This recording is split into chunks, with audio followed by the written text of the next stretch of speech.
Kennel cough is an upper respiratory infection caused by a virus or a bacteria. It affects the lungs, trachea, and upper bronchi. Although cilia found in the lungs generally help prevent the invasion of pathogens by expelling infectious debris out of the lungs with the help of coughing, infections can still occur and commonly open the door for secondary infections to occur as well. It is most commonly caused by the canine parainfluenza virus and Bordetella. The virus attacks the respiratory tracts and harms the trachea. The pathogen attacks the cilia lining, causing inflammation in the upper airway. Kennel cough is an airborne disease. When an infected dog coughs, it is releasing, also referred to as shedding, thousands of contaminants into the air. The virus survives on tiny particles and can travel for hours until it finds a new host. If the dog coughs on, let's say, a chew toy, and another dog comes and chews it, he could be susceptible to the disease. Or even something as simple as sniffing the nose of an infected dog can cause it to develop kennel cough. The symptoms of kennel cough are hacking, coughing, fever, and lethargy.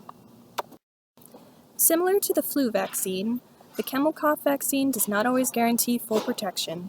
Fortunately, the antigenic makeup is not as heavily affected by mutation as the flu virus is, so the vaccine for kennel cough can last for many decades at a time with no need to modify it.